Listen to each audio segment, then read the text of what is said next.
Oh, we're back from morning tea. Sorry, guys. I was just reading this amazing book. God, it's a page turner. Anyway, okay. Let's get back to business. All right. My friends, welcome. It's great to see you back again. I'm Orion Kelly, that autistic guy.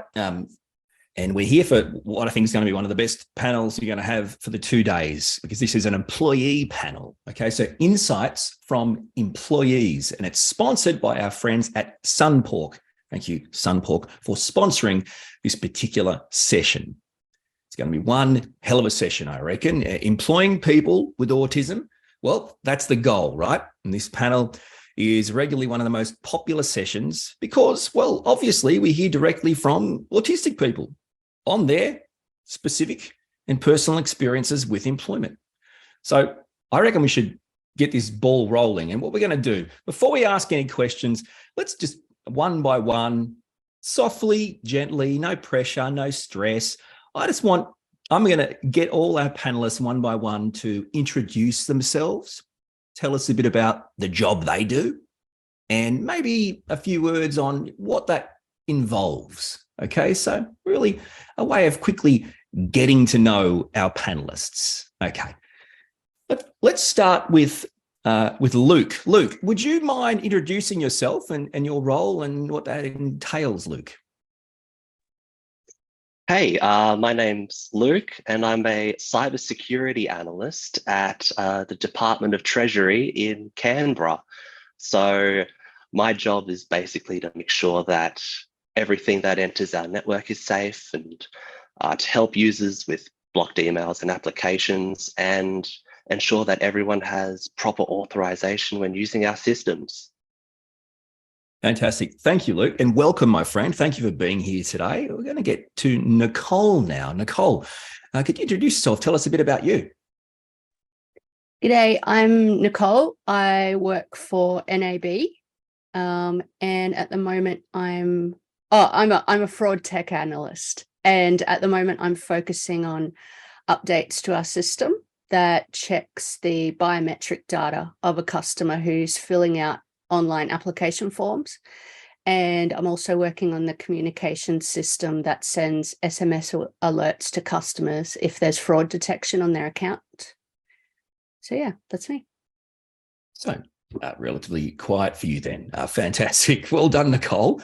Now let's introduce James. James, welcome, my friend. Tell us a bit about you and what you do.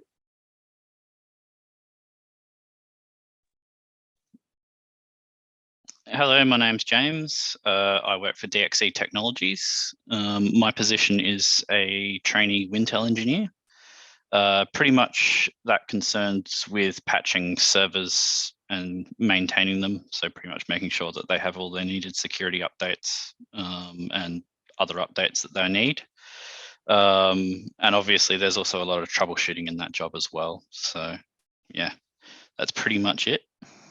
Fantastic. Thanks, James. And before we get to our questions, our final panelist, Daniel. Welcome, Daniel. Would you like to tell us a bit about you and your job?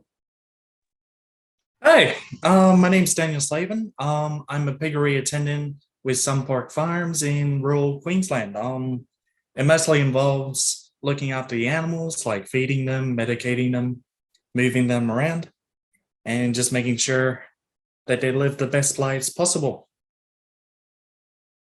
Now, while we've got you, Daniel, don't go anywhere, because I want to ask the first question to you, my friend. So what part of being autistic do you think is a strength? How do you think being autistic helps you excel at your job? Well, I think my biggest strength would be having a different perspective,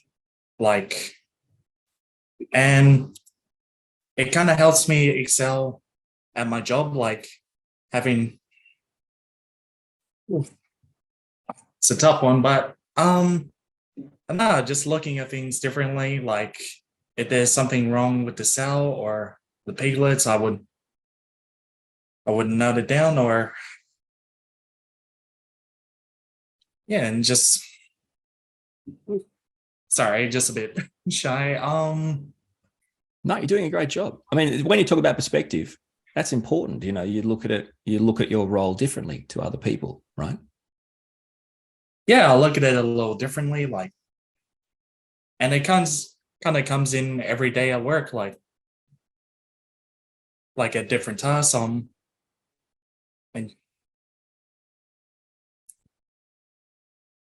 just putting. Oh, it's been too long since I been on camera. Don't stress, and it makes sense because, you know, every day when you come in and you do your role, and you obviously have a completely different way of viewing things and seeing things, and as a result, you know, there's probably things that you pick up and things that you think about and things that you experience differently. So that's obviously a really important strength, you know, for you and your job. Yeah. Now, Luke, what about you, my friend? What do you think, strength-wise? How does that help you in your role? Yeah, I'd say one of my key strengths would have to be my attention to detail, because especially in a field like cybersecurity, missing some small detail could end up being catastrophic. So I'd say my keen eyes have proven to be pretty valuable. And linked to that, another one would be strong focus. Like, it's pretty easy for me to put blinders on just to focus on one specific task. So not being distracted by anything else. And it can be tough when the thing that you want to focus on isn't your work, but when it is your work, you can really excel. Absolutely. James, what about you? How do you find being different, being an autistic person helps you in what you do? I feel like I'm going to probably say more or less the same sort of stuff. In my position specifically, there is definitely a lot of eye for detail stuff. There's a lot of servers that need a lot of attention. And I find that, for me at least, I like to double check stuff. So to make sure that there's absolutely nowhere in any way that there's going to be any mistakes. And also, I guess, just that different perspective, and yeah, pretty much what's already sort of been said, I guess. No, well, I appreciate you. I appreciate you contributing. Nicole, before we move on, is there anything that hasn't kind of been spoken about that you wanted to touch on about you personally, that you find it creates a strength for you in your role? I think for me, it's picking up on patterns. You know, if something's a little bit off, I'll often pick that up. Yeah, it's that attention to detail kind of stuff, which in fraud's really important. I bet. Okay. Well, hey, Daniel, I just wanted to ask you a bit about getting a job recruitment process wise. So Daniel, were there parts of the recruitment process for your job, your current job, that you think made the whole process better for you, made it easier? Yeah, well, it's a sort of different recruitment process than I used to.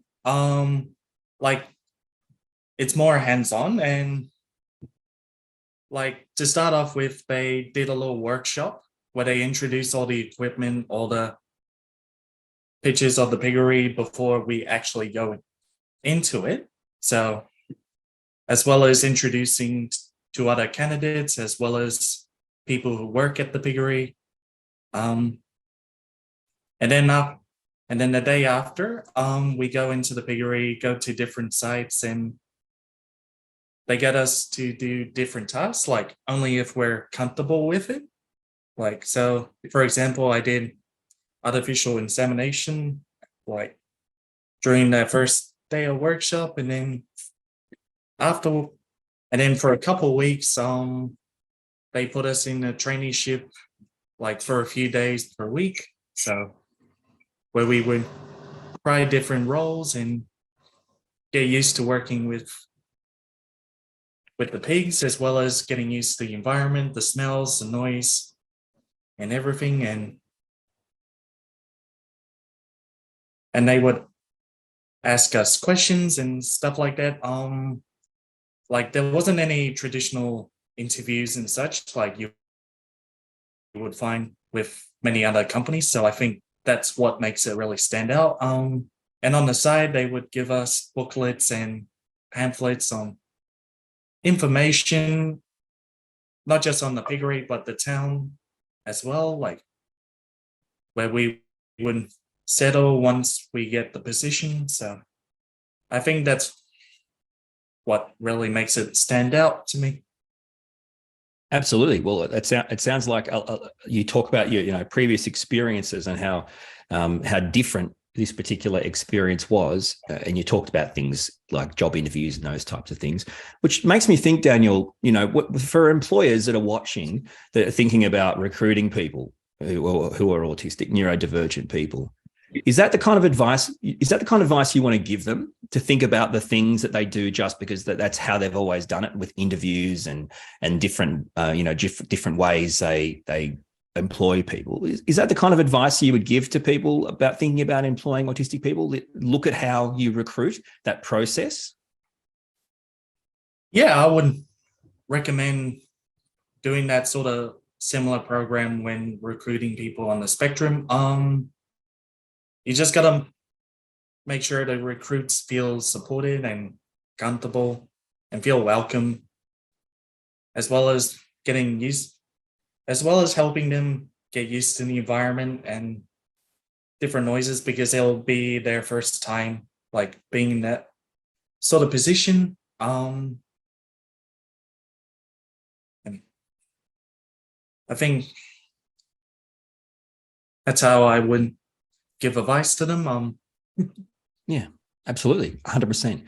Let's talk a bit about challenges and adaptions and those types of things. Nicole, before we get to, I guess, some adaptions and things that can make life easier for you, Nicole, could you talk a bit about, but for the adaptions, what do you think are some of the biggest challenges, whether it's for you or for people that you've come to know, neurodivergent people in the workplace? What are the kind of the biggest challenges that you've faced, or you understand people face?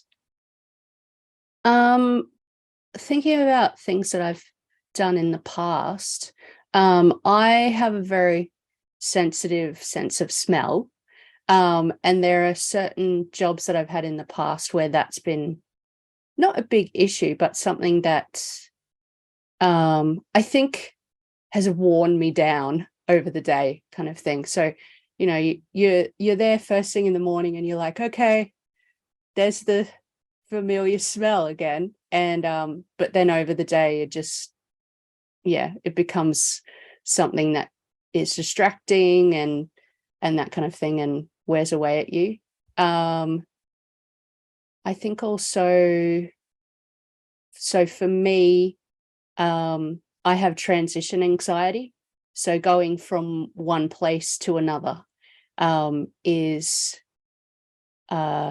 difficult. So I've never been really great at commuting, because by the time I get to work, I'm exhausted, and I'm really not ready to start a day of work.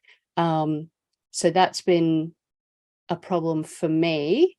And having had jobs in the past, that's been difficult to navigate. So things like that, loud noises and distractions while I'm trying to focus on something, especially something that I don't really want to focus on. Luke was talking before about focusing on things that you really enjoy and kind of losing time and forgetting what's going on around you. But if there's something that you're not wanting to focus on, and then you're sensitive to sounds around you, that can be really, really distracting. So those are some of the things that I've struggled with in the past. And also communication. There are days where I'll lose my words and I won't be able to speak as fluently and articulately as I would like. And that becomes really frustrating, speaking in a very stilted manner and then having to explain to people that I need a little bit more time today. And my audio processing's not great at the moment. So yeah, that's been things that I've struggled with myself.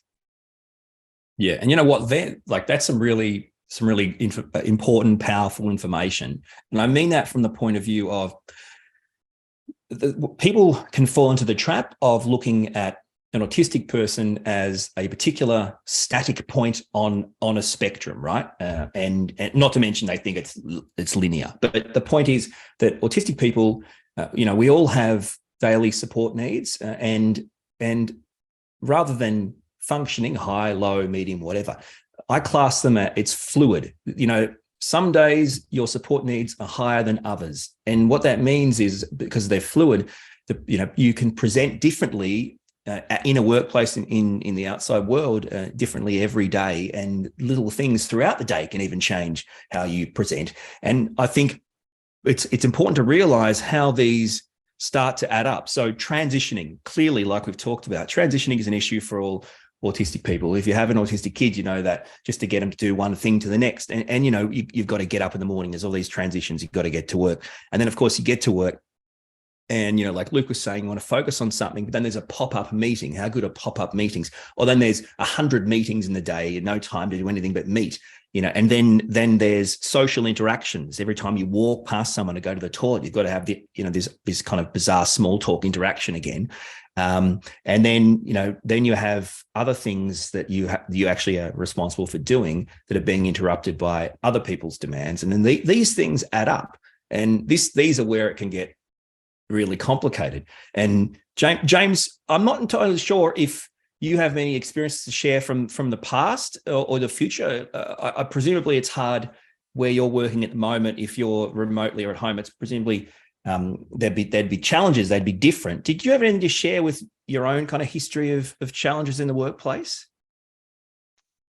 Well, as you pointed out, I am working remote. I've been into the office a couple of times, and I've had some work dinners and stuff that I've been to just to get to know the team. I do struggle a lot with sort of social things, and I find that social activity does kind of sap it out of me. But I guess the main challenges are for, like, it's just working from home, so it's a different dynamic. I almost kind of prefer it. Some people don't. But I guess the main thing that I've sort of realized is that sometimes on the chat that we use, so specifically we use Microsoft Teams, there are people sort of off in their own little worlds and they don't respond immediately to messages, which is fine. I understand that. But I feel like if I was in the office, that I'd be able to get feedback a lot quicker than I do now, so to speak. And yeah, it's just a different dynamic, because obviously I'm sort of, at the moment, I'm set up on my kitchen table by myself, which again does kind of work for me, but also kind of doesn't. So it's a weird sort of dissonance, I guess you could say. But overall, as for experiences previously and stuff like that, some of the previous positions that I've had haven't been that great. I haven't had the same support that I do in this position. And yeah, I'm definitely a lot happier in this position.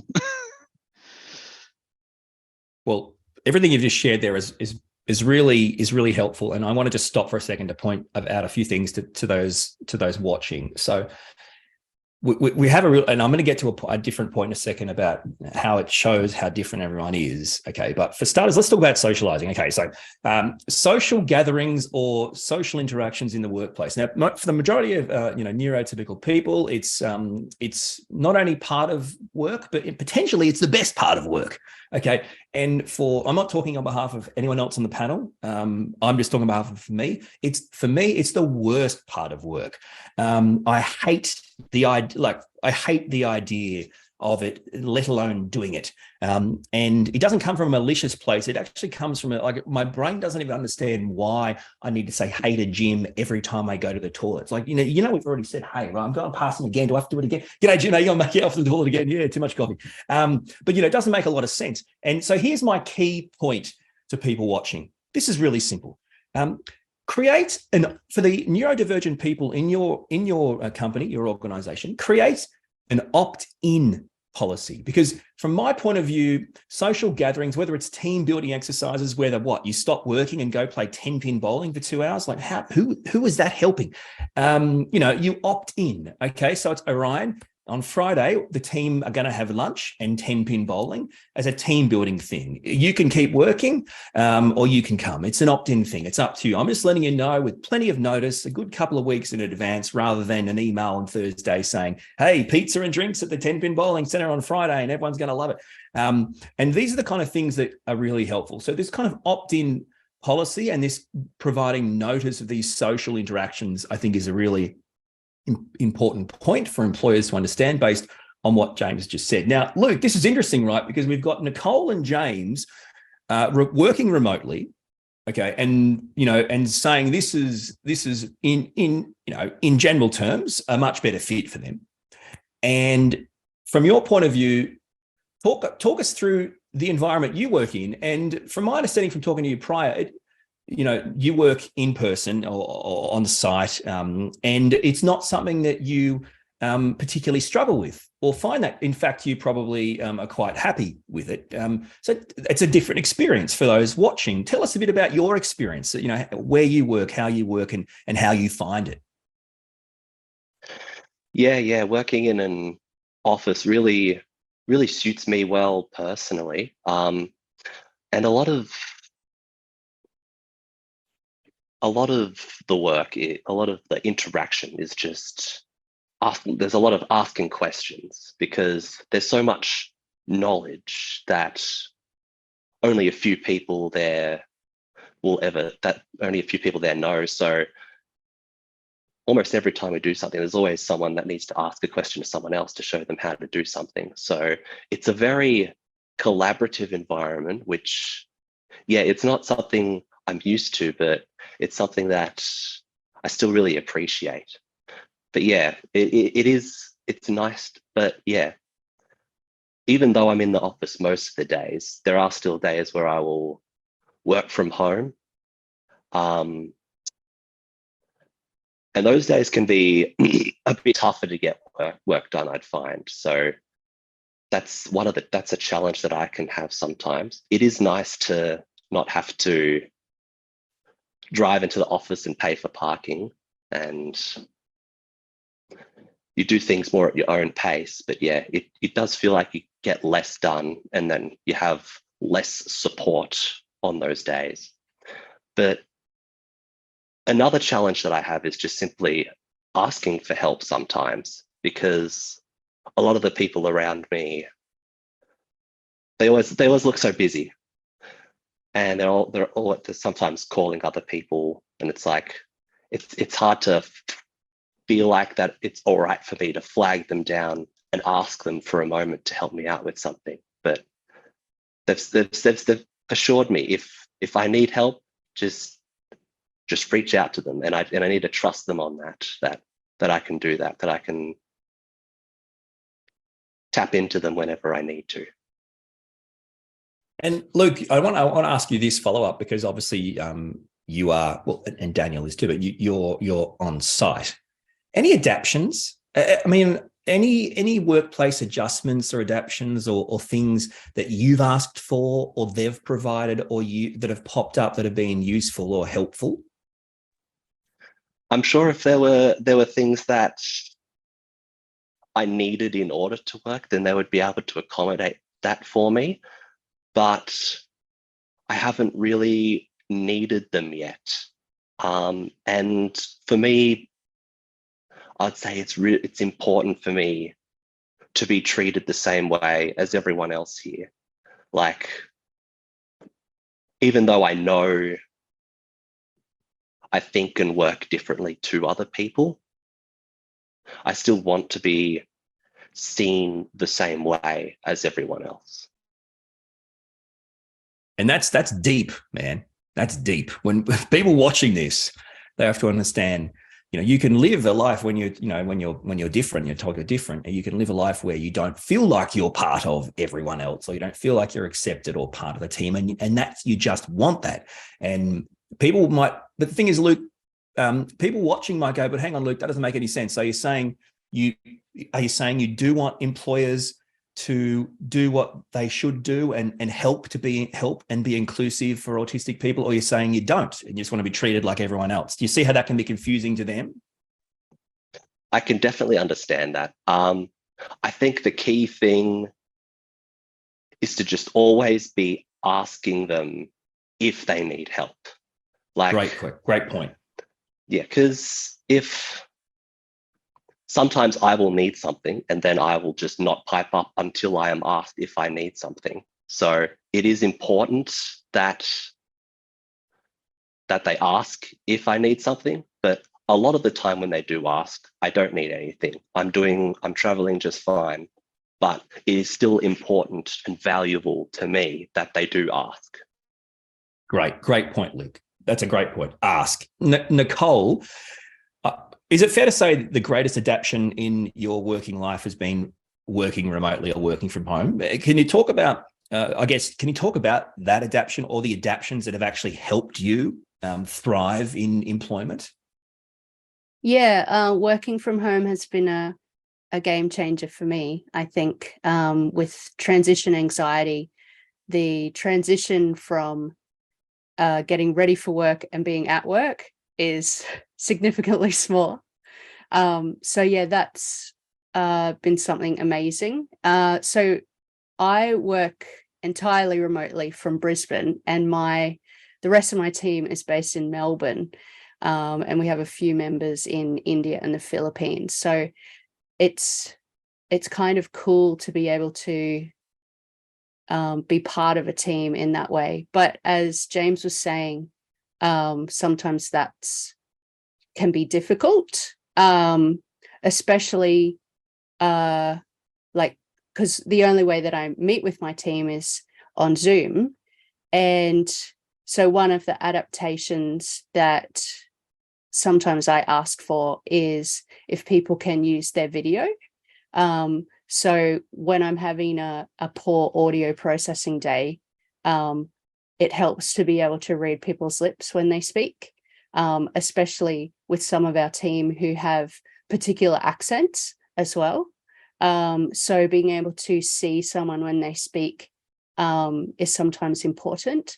Also, things like if we have like a webinar or something, to be able to have captions for the videos, so that, that makes things easier as well. Yeah, so those are some of the adaptations that I've had, but those were things that were quite specific. So I had to take initiative and ask for those things. But yeah, I meet with my team leader once a week, and he asks me how I'm going and if I need anything, and helps to clarify tasks that I've been given as well. Just having that one-on-one interaction I found really helpful.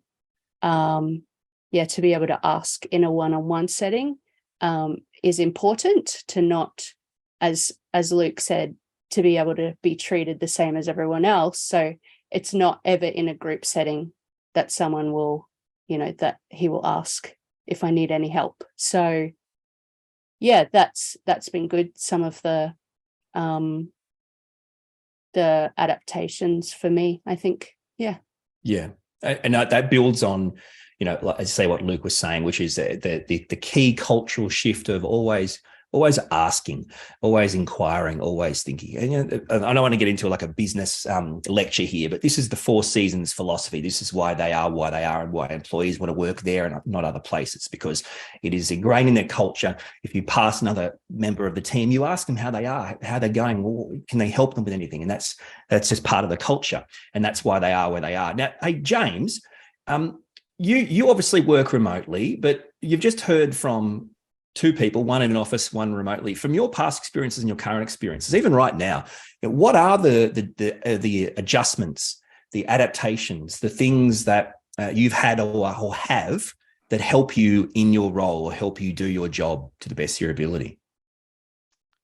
So I guess one of the major adaptations that I do have, or I guess you could consider it one, we have, or as a part of sort of my contract, we have like an autism assistance person who, if we have an issue with like getting a hold of a manager or something, they will talk to them about it. I'm a part of the, if you may know about it, the Dandelion program. I don't really know why they called it that, but so pretty much it is aiming to hire neurodivergent people within the IT industry.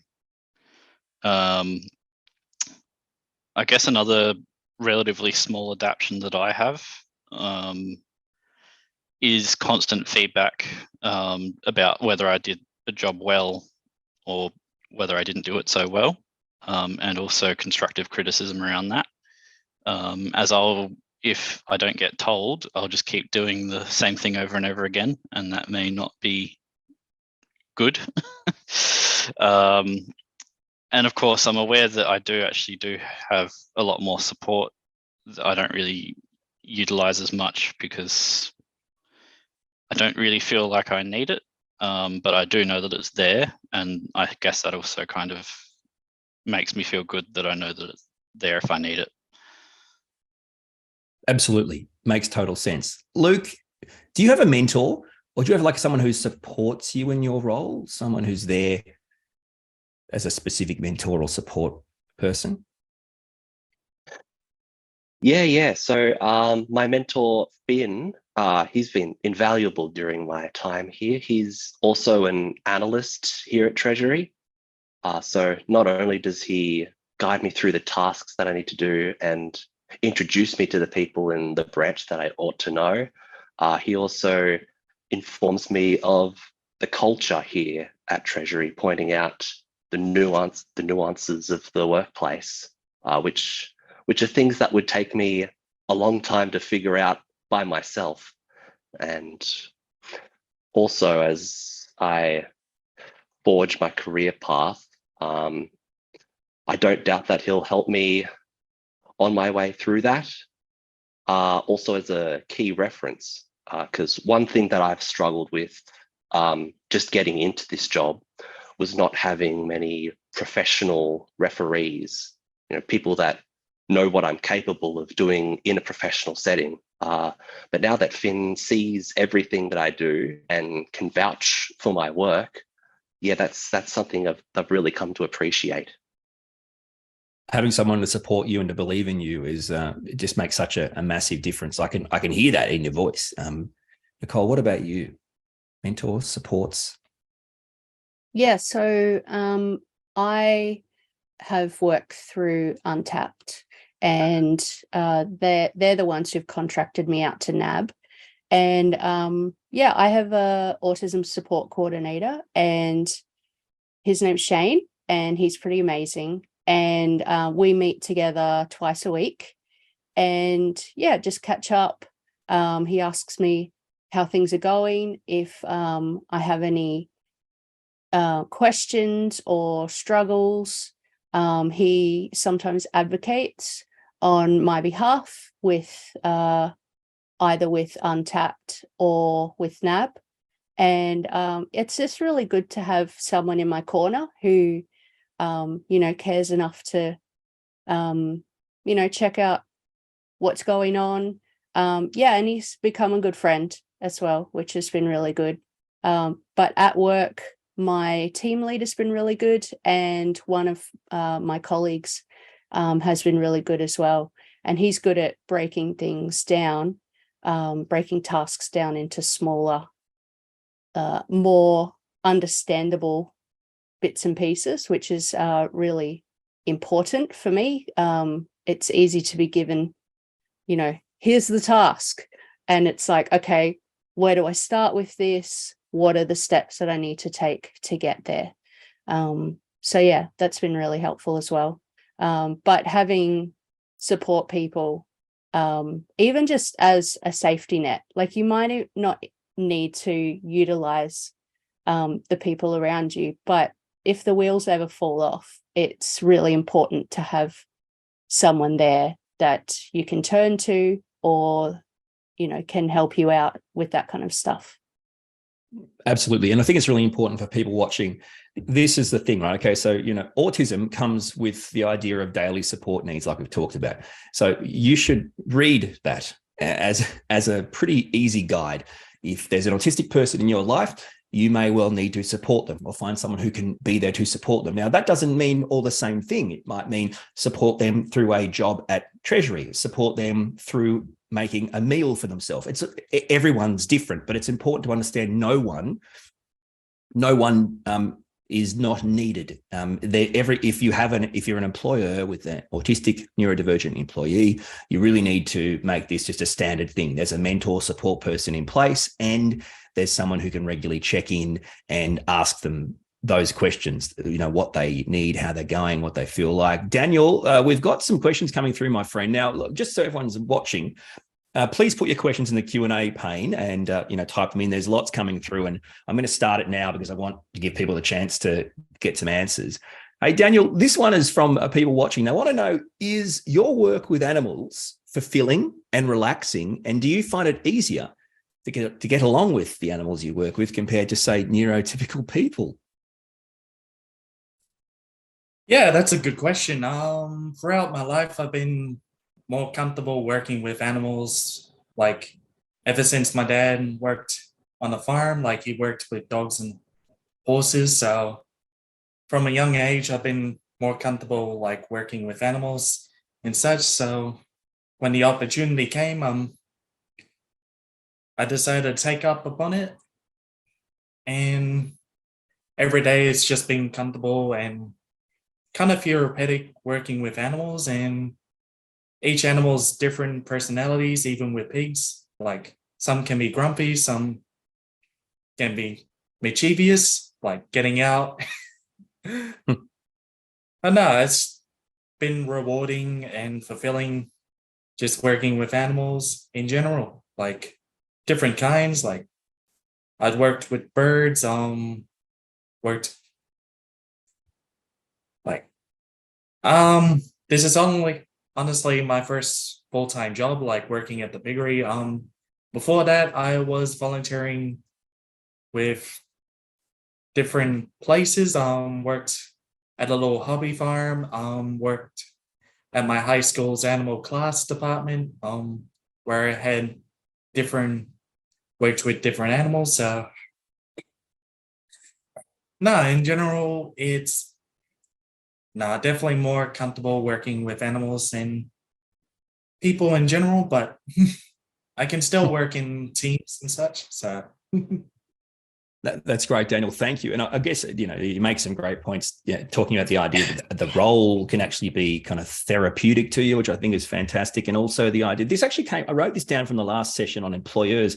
Someone said, and I wrote this down, it's okay to not like a role. They have to explain that to a lot of neurodivergent employees. And it's interesting because from my point of view, again, I won't speak on behalf of anyone else. It's unthinkable to me that I would do a role or a job for any period of time that I didn't actually want to do, that I didn't actually like. To have a passion for the job, a passion for the work. And as Daniel says, it's therapeutic and it's passionate. It's always been what he's done. And I know this might sound an alien concept, but for employers, it's important to note that if an autistic person is applying for a role, again, I can't say every time, but the majority of times it's because they actually like that role. They actually have a passion or a love for that role or that type of work or that industry. And it's unthinkable to us that you could live an entire life working in a job you don't like. That doesn't make any sense. It's the old golden handcuffs. It's a bit strange to me. Now, there's quite a lot of questions coming through on the Q&A pane, and my goodness, it is slightly overwhelming, but we'll do the best we can. So let's have a quick look here. Okay, so guys, we're talking about making a workplace or an employer a safe place for autistic people. What do you think's made the most difference in your experience as an employee with regards to just feeling, safe, content, secure, productive? Anyone can chime in. I'm not too phased who wants to have a chat, but does anyone have any things to offer about, making workplaces safe and enjoyable for autistic people? I guess don't talk down to people with autism. Don't coddle us. We are adults, or at least I believe that I am an adult. I believe that.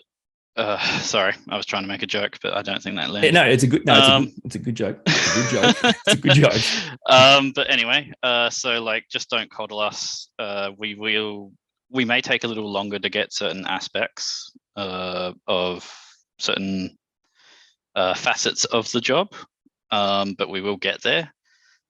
Just be patient, explain things, know that we may need a little bit of extra support around certain areas. Also know, I guess, the body language around when we don't want to engage with people.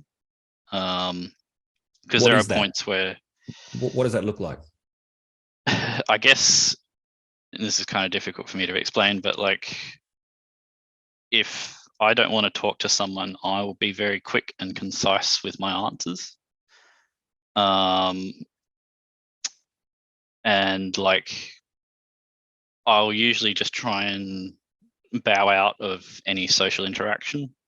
I guess mostly just sort of, it would be more to be just be aware of how things can change on a dime, really. Because as you've mentioned before, each day is different for someone with autism. Each person with autism is different. And the different symptoms of autism don't show themselves in exactly the same way every single time, which is kind of the, I guess, difficult thing about autism, because it is a spectrum. But yeah, just being aware of that.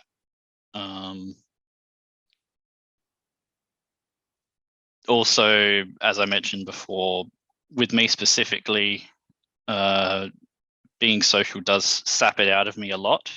So be aware of that, and also the fact that I don't know if this relates to anyone else, but I can get rather overloaded if a lot of jobs come at the same time. I usually like to do things methodically, so one at a time. And if you bring me too many things to do at once, I will get overloaded and stressed out. Yeah, and it's not fun for anyone. Yeah, there's some overwhelming amount of points to be made there. I think we could also add what we've heard from Luke and Nicole too, just the idea about support, but also people asking and checking in. They're the things that make it safe. But I think, like you say, okay, so task switching, multitasking, these types of things, these executive functioning things. Executive function is basically a set of cognitive skills. Autism is a neurodevelopmental condition. So, this goes hand in hand, and it's really important for people to understand that. And I think you mentioned already, James, some of the things that set you off, right? So we're talking about social things and I guess multiple tasks at once. And we have actually had a few people talk about, how do you guys experience these burnouts or these shutdowns or meltdowns or these changes to your state through the working day? How do you, and so for example, we can already say a good example from James has already said, too much socializing, too much interaction, too many people wanting too many things at once. How do you go about that? How do you get around it? Do you have any advice? Now, this is probably the most liked question, guys. So it's okay if everyone wants to talk about this, but basically that people are really interested in knowing you actually experience meltdown, shutdown, burnout during your work day. It actually can happen. And so how does it happen? And How do you get around it? And what's your advice? People want to know this one, guys. So who wants to start off? Who wants to talk us through a day in the life for them? Yeah, sure. One of the things that will burn me out really quickly is information overload, being told a whole bunch of stuff and then just not having time to process it. So whenever that happens, I find the best thing for me to do is just go for a walk, have a long stroll, let everything settle down in my head, and then come back with a clearer mind. Yeah, I love that find idea. I love that idea. Nicole? Yeah, I find that if my first go-to is a shutdown, and if I don't get a chance to do that, it becomes a meltdown, which is significantly worse. So yeah, just having that time to step away. I've worked with my therapists on different ways to handle that. So, focusing on, just being aware of my body in the space that I am right now. So I work from my toes all the way up to my head, and just being able to tangibly know myself in the space, as opposed to focusing on all of the things that are happening. That's kind of what will happen for me. But yeah, being able to focus on things outside of my head is important. Yes. Yeah, I just want to quickly break this down for people watching, and then I want to get to the next point, which is still about this. But I just want to quickly break this down. So if you're, for those watching, if you're an autistic person and you have a job, the point of your job is to do your job. Okay. Again, I'm not speaking on behalf of everyone. I'm just saying, as a rule, in general terms, it's to do your job. So all the other things related to the job that aren't you doing your job are potential shutdown, meltdown, burnout triggers. Now, for those wondering what he's talking about, a shutdown is a bit like, an inward expression where your brain is in effect overwhelmed. It's a bit like, when you're on the computer and out of nowhere it just restarts, it just shuts down. And a meltdown is more of an external manifestation, okay, where your brain is disconnected from the rest of your body. It's an uncontrollable thing. That's the other thing I try to point out. We can't have people thinking that autistic meltdowns are tantrums or manipulations. They're not even controlled or willed. They're in effect a seizure. So it's important to understand. And a burnout is a result of too many shutdowns and meltdowns, where you are in effect completely unproductive, and they're horrific to go through. So, you name it. Do you need to send that many emails? Do you need to have that many meetings? Do you need to come in and ask them about things individual? Do you need to bring so many tasks? Do you need to have this meeting, that social gathering, this morning tea, that lunch, that after dinner thing? Do you need to change where they sit? Do you need to change the type of lighting, the sound? And they're all part of that. Okay, so I just wanted to break that down really quickly. So guys, let's talk about support. Okay, so people have talked about the side of shutdowns, meltdowns, these types of experiences being dysregulated by the workplace, by people. And they want to know about it happening at work. What was the experience, and what supports did you receive? Which I find that question just brilliant. It's such a beautifully placed question. In my experience, that's fanciful. The supports I received got fired or got a HR slap for being, too autistic or whatever. So from your point of view, guys, what have your experiences been if you've actually become, dysregulated, shut down, meltdown, one way or another, it's manifested in the workplace? How has that been for you as a person? How's it made you feel? And what supports did you guys were lucky enough to have, if any?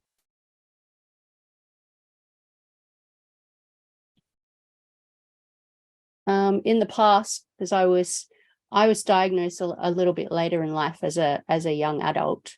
In the past, if I'd had a shutdown, usually if it was a meltdown, because it becomes very visible, and people not kind of understanding that. And my meltdowns just look like a crying panic attack kind of thing. And people just not kind of being able to deal with that.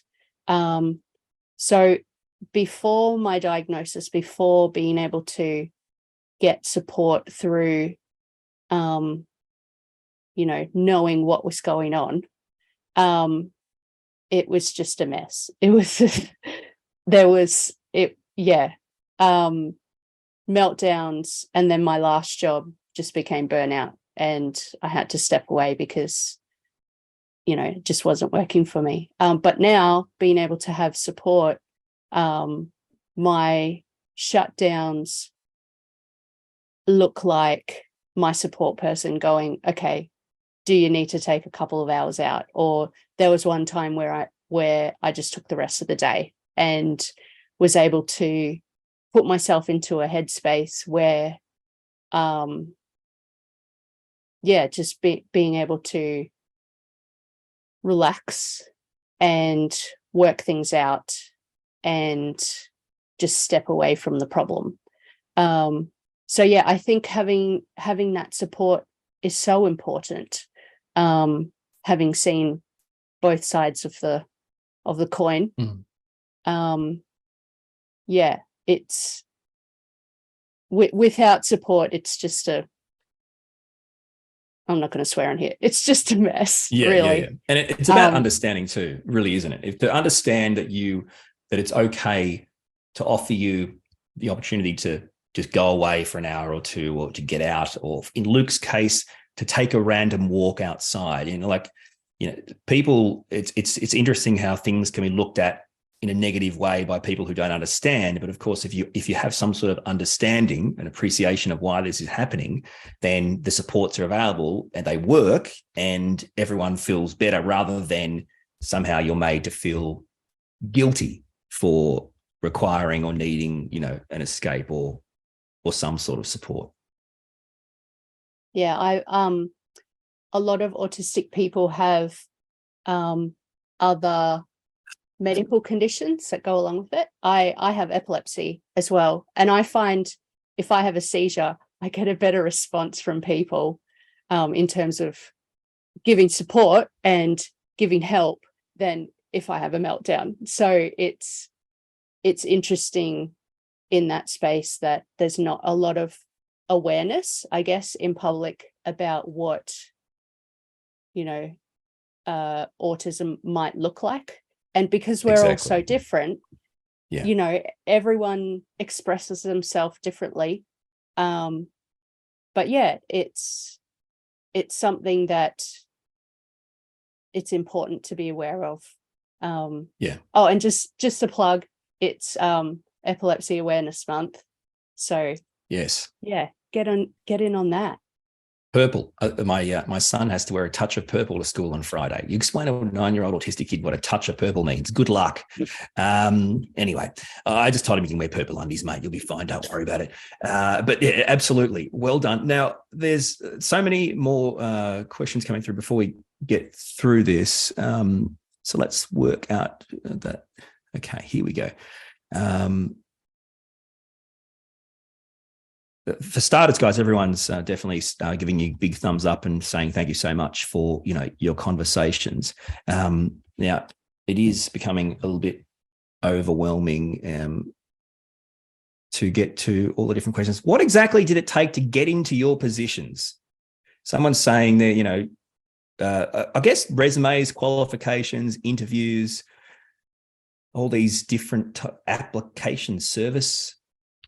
All these types of things. I guess this is a great conversation. We were talking about this the other day when we were just having a kind of an off-summit conversation about, that there's a few issues here. There's getting an opportunity to apply for a job. Then there's actually getting an interview for a job. And then there's actually keeping a job. And Nicole, you said yourself, you've got to the point where you've burnt out from jobs and That's because if people don't understand, autistic people are masking while they're at work. In other words, they're suppressing their true selves, and we're only doing it for non-autistic people to basically make you feel comfortable. I imagine if other people spent their day trying to make us feel comfortable, but the masking doesn't go well. You can't do it 24/7, and with all the different things that Luke's talked about, James talked about, everyone's talked about that can overcome you, you are going to experience burnout. And then, of course, there goes the job. And then we're back to the figures we have, the 8 times more likely to be unemployed, underemployed in modern day Australia. So let's talk a bit about the job world. Who wants to share some experiences on the troubles of getting a job, getting into jobs, and maybe you even have experiences on are resumes hard? Are qualifications hard? Do you even disclose you're autistic? Any experiences you guys have to share with people who are obviously having challenges getting into employment? Well, for me, I actually had a lot of support around getting jobs through my parents. Of course, this was before I actually had my official diagnosis. I was similar to Nicole in that I actually had it a lot later, in my late 20s. So I'm about 28 now. I actually had it when I was 26, and I got diagnosed then. So there was definitely a lot of hitting my head against a wall with getting work and going in for interviews, thinking I did well, and then getting an email back saying, oops, sorry, we don't have a position here for you at the moment. And so familiar, also, James. So familiar. That is so familiar, that feeling of getting a job interview, doing well, maybe a second one, doing well, and not reading the situation at all. It's debilitating. And then also just revising and revising and revising your resume continuously and spitting it out so much. Like, because I don't know if you remember a while ago, but I went through the whole work for the dole system, which was an interesting time. And also I think it was like 30 jobs per month or 30 jobs per fortnight or something. And I just kept putting out my resume to pretty much any job that I could do, like any low skill job, laboring, anything like that, and just not hearing back. And starting to think that, well, maybe there's something wrong with me. And like, I guess the best thing that I can say is you just need to persevere with it. The really funny thing about my position that I have right now was it was just being in the right place at the right time, honestly. I went to a job convention at the Adelaide Festival Centre and met with one of like the managers of TAFE. And what happened was we met with him, had a chat, gave him my resume, went home, checked my emails, and he sent through an email saying, hey, I got this job. It's for like a Wintel engineer position at DXC. And it's specifically for people who are neurodivergent. And I was like, oh, that's interesting. Just put in my resume. And a few weeks later, I got a reply back saying that I got the position, went through the interview process, which was a bit of a different and interesting interview process for me. It wasn't so formal. It was more of a informal interview process. And here I am now, I guess. So it's more, I guess, being in the right place at the right time. Making sure that people are aware that you are out there and that you do want to work is also important. And I would actually say it is important that you make people aware of autism, like that you do have autism, the specific type of autism that you have, and the supports, or what supports you need and what supports you don't need, is important. And I guess also it would also help to have someone who can actually advocate for you as well, who actually does have a lot more understanding about autism. As I found myself, explaining my intricacies is rather difficult. Fantastic. You know, guys, we're well out of time, way out of time. So I apologize if we haven't been able to get any more responses, but we are absolutely come to the end of this amazing session. Thank you so much for your contribution, Daniel, Nicole, Luke, and James. Just a fantastic discussion. Probably could have been another half an hour at least on talking about some of these things. And thanks for the great questions from people watching. We really do appreciate it. Before you head off on a lunch break, everyone, don't forget to provide some feedback. Take a minute to complete the session feedback form. You can access that via the tab on the right. We're going to have a break for lunch. Our next session will be a panel on human resource professionals. To get there, you click back to the homepage, the agenda page. You see the session listed starting soon. When you're ready, you click on the link. It'll take you to the next session, and we will see you there. Thanks once again for attending this particular session. And thanks to SunPork for sponsoring this session. We'll see you soon.